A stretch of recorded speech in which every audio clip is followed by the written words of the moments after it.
What's up guys, Nolan here, and in case you live under a rock in terms of Broken Arrow news, we're going to be getting another open beta on November 12th that should go for at least 2 weeks. Leading up until that point, we're going to be getting these weekly dev diaries, with the first one being a pretty big one. I'm going to summarize and speculate on everything from this dev diary, but if you want to read it for yourself, I'll leave a link below. First up, we got confirmation there will be 2 new specializations in the next beta, meaning there will be a bit of variety in the teams, as some players will choose to build a deck that isn't American Marine Armored or Russian Airborne Armored like before. They don't tell us what the new specializations are yet, but if I had to guess, they will swap evenly, but I'm not so sure. So it's more like my best guess. So my best guess is there will be a Russian Marine and a US Airborne, so that we can see the true balance between the two nations, as this is presumed and hoped to be the final beta before release, but we'll have to wait and see. There's good reasons based off of the new units that we've seen to make me believe that Russia will get a Marine, but I'm certain the US will get its Airborne, because skipping ahead in the devlog a little, it mentions that both nations will have tactical nuclear missiles capable of being deployed from planes. We've seen the B-52, the B-2, and B-1 bombers as work in progress already, and although nukes can be dropped by lots of other planes, I think the likelihood it's a strategic bomber, combined with the fact that the US Airborne deck is potentially the highest anticipated deck for the game at this point, and you will easily be able to drop a nuke from either the B-52, B-2, or B-1, and they all belong to the United States Air Force. I'm going to go ahead and say that this is going to be the US Air Force. On that note of nukes, they will be missiles, not bombs. So they can be intercepted and they will work like they did in World of Conflict. Whoever hasn't played that, you're missing out. That was also one of the biggest inspirations for this game. The 2 biggest inspirations being Wargame Red Dragon and World in Conflict. Now the nukes in World in Conflict were very expensive. They will be here as well. They're going to be insanely expensive and will do tons of damage, but just again, like with World of Conflict, if you don't use them correctly, they will not end the game. You still need to be smart in how you deploy them. Not to mention, with the game set up the way it is, if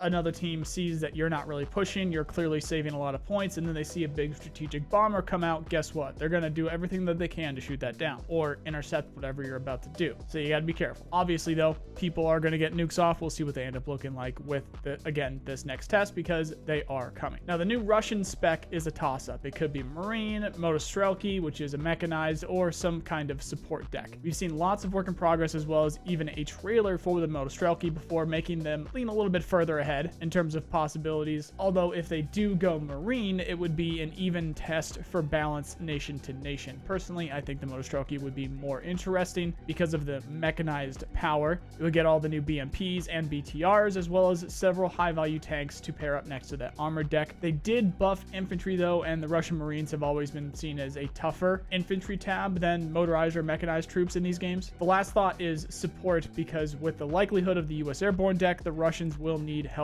fighting the air, and the support deck would of course include lots of anti-air to help with that. On that note, here's the specifics on the infantry buffs that I just mentioned, and these are for infantry from both nations across the board unless stated otherwise. Infantry will be 25% tougher, and if they are inside a building when it collapses, it will no longer kill the entire unit. It will cause significant damage, but no more one-shotting with a building collapse. Every infantry unit can sprint now instead of only some unique units. Light anti-tank weaponry damage has been buffed 15%, while anti-tank rockets, aka ATGMs, will cause a critical effect on a vehicle every time, including to mobility. That is of course unless that munition gets intercepted by APS. It has to actually hit the vehicle. Infantry rifles and machine guns have been buffed. Suppressed weapons do more damage but less range and penetration for some reason. Sniper rifles ignore building cover, meaning they will deplete infantry as if they were in the open no matter what now. Marksman rifles ignore 50% of that building cover as opposed to the 100% with sniper rifles. Shotguns got buffed for damage but reduced range. So if you bring sniper teams with sniper rifles and marksman rifles while also rushing with shotgun infantry, you are going to do the most damage possible against other infantry. According to the devs here, the intended result is infantry will be less micro intensive as they die 25% slower. They'll deal more damage to vehicles when they hit them and can immobilize them more often, while they're no longer mandated to be in a collapsed building, so they don't just die instantly for being in a building in the first place. Sniper teams are extremely deadly to infantry rather than just sneaky recon. The CAAT, aka the CAT,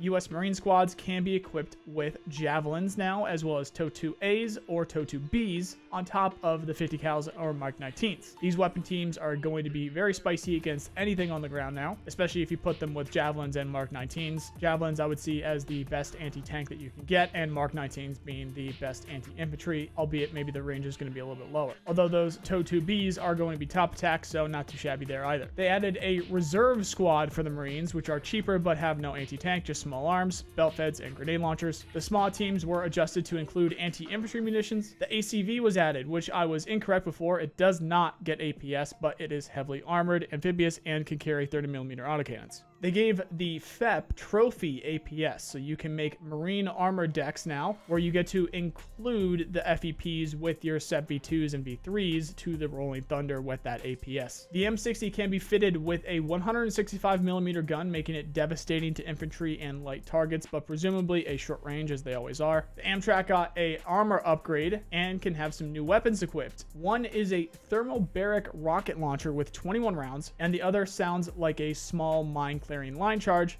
both of which sound insanely powerful against infantry, and I'd like to see that for myself. Last that we heard, mines were not being included into the multiplayer portion of this game, so any reference of mine clearing line charges or anything against mines or fortifications would be then used against infantry or buildings. They also added the assault breacher variant of the Abrams to the armored deck, which seems to have much bigger mine clearing line charges and presumably much better survivability, but I do not see the trophy system here, just lots of smoke launchers. So potentially you could move this up just smoking as you go, then peek out at the end and fire a Miklik at the end at whatever unfortunately happens to be closest to it. For sure, something that I would like to test myself as well. The HIMARS was removed from the Marine deck for reasons the dev chose, maybe to make the support decks more enticing, although balance-wise, I'd have to say the changes I just mentioned and the addition of the next weapons I'm about to mention for the US Marine deck is pretty nasty. And that is that the Hornet was reworked. The F-18C is now air-to-air only, while both the C and D got new toys. The AIM-174 is that super long-range air-to-air missile to most likely rival, but realistically surpass the R-37 from the Russians. It's shown carrying 4 at once in this picture, which is more than any R-37s that we've seen while being carried on presumably a cheaper platform. The D Hornet got laser-guided bombs as well as SLAM-ER cruise missiles, which, being a cruise missile, can be shot down, but can be shot from farther away, keeping the plane alive. Also remembering here, although it's not mentioned in this dev diary, that the F-35 will also get laser-guided bombs and Stormbreaker missiles, as well as making a insanely powerful air lineup for what is just the US Marine deck. If they do end up adding the US Airborne too, and then you end up doing a US Marine, US Airborne, then it's going to be tough winning as Russia without significant air defense or cost balance or both. The US Armored deck is getting a new Paladin with a faster fire rate and longer range called the Iron Thunder. It's also getting the M270 and the M270A2 variant with 12 guided rockets, presumably laser guided, by those new deadlier sniper teams or recon teams that have laser designation. There's also a capability of not one, but four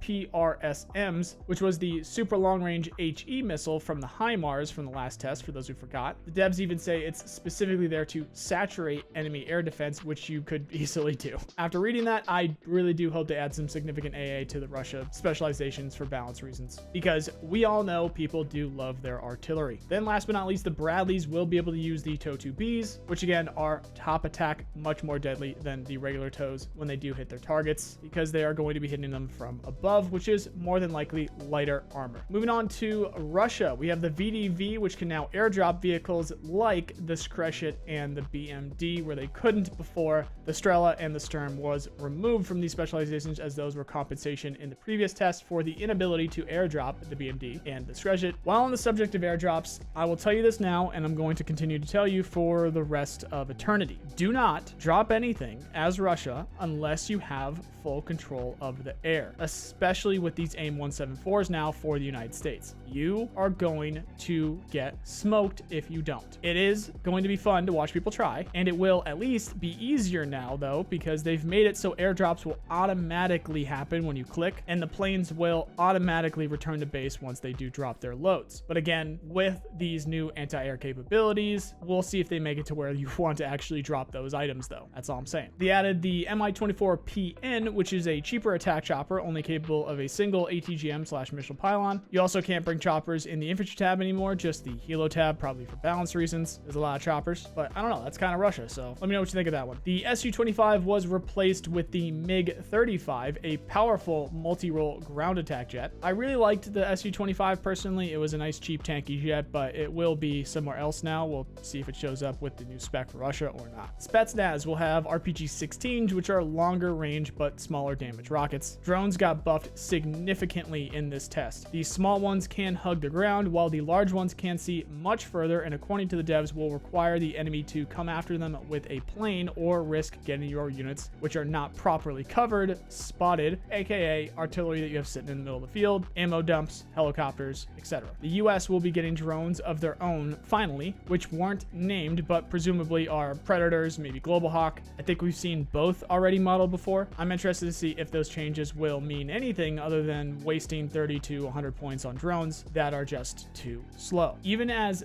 bait, if you are trying to bait them putting a plane out there, that's very expensive because they're squishy. As the last test, they literally do not survive anything thrown at them. One missile from anything will not miss and will one-shot kill them every single time. If they can see artillery in the fields, it might be worth it, as they might not know when they've been spotted, so this can definitely be a very cheeky thing. I've played mods for Wargamer Dragon that have stealth drones before, and those are definitely cheeky. You can definitely spot things. They won't know that they're spotted. You can counter artillery or bomb them or whatever. It is extremely powerful, but again, it depends on how squishy these are. It depends on how expensive they are. It depends on how expensive they are. It depends on a lot of things. Once again, we will see. All ATGM carrier vehicles will have both anti-tank as well as anti-infantry munitions in order to help them stand out a bit more. The Sprut might be able to take a hit now with an armor addition. Once again, we'll see. Gunners were also added to the turrets for vehicles that require them for visual immersion's sake. For the tank brigade, we got the removal of the Tunguska and the addition of the Mista S artillery piece. An interesting decision here was to remove the Kamaz from the spec, meaning only the vehicles of the other spec that you choose alongside Russian armored can supply your tanks. I am not sure why they did this. This is either going to be extremely annoying or pointless. I don't know if there is an in-between yet. You always have your teammates as well, I guess, which makes me think the support spec will be added even more. Because maybe you just have that one player that says they're going to go support. They handle all the supply, anti-air, and artillery, which is support. They buffed the range on the tank ATGMs, citing that the difference was too small to make a significant difference, and I agree with that. We'll see if the buffed range actually does make a difference now. The Armada got a pretty big buff here. It's got its unproven in development missiles, which are either a super fast or top attack variant, making it much more lethal and contribute to wearing down the APS on enemy vehicles that it is attacking. There was a variety of kind of random here and there changes as well. Vehicles will automatically smoke themselves when missiles are approaching them, but only if it's from a certain distance or moving slow enough. If it's close, it's not quick enough to stop, and they say it will not work in ambushes or against fast-flying plane missiles for this reason.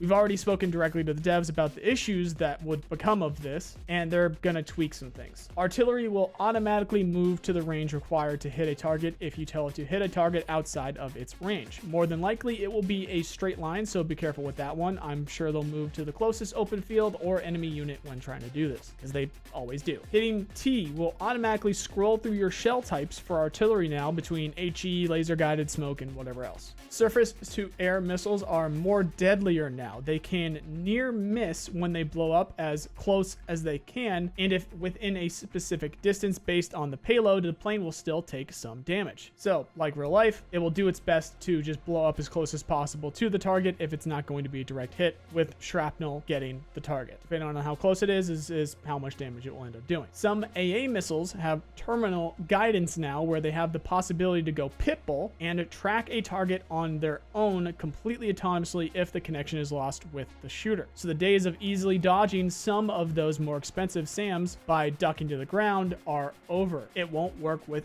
all types anymore, as they will still track you if they can. AA is going to be significant significantly better now, or at least the larger missiles will be. A lot of changes there, and we still have 4 weeks to wait until the beta itself. Presumably at least 4 more dev diaries will come before that point, so stay tuned for videos on those as well as any other info that we get. With, again, presumably 4 more dev diaries left, my guess is they'll give us 1 each dedicated to the new specializations, then probably 2 more for maybe some new maps, or maybe 1 on the new maps and 1 on the new gameplay involving nukes and whatnot. Maybe they even have some more surprises for us. I'm over here counting the hours practically. I can't wait to get back into this game after 8 months of nothing but teasing and delay, and I know you guys are close behind me there on that one. So stay tuned again for more. Click all the buttons on the screen or come by a stream to support what I do. Otherwise, thank you very much for watching. I hope you have a nice day. See you guys.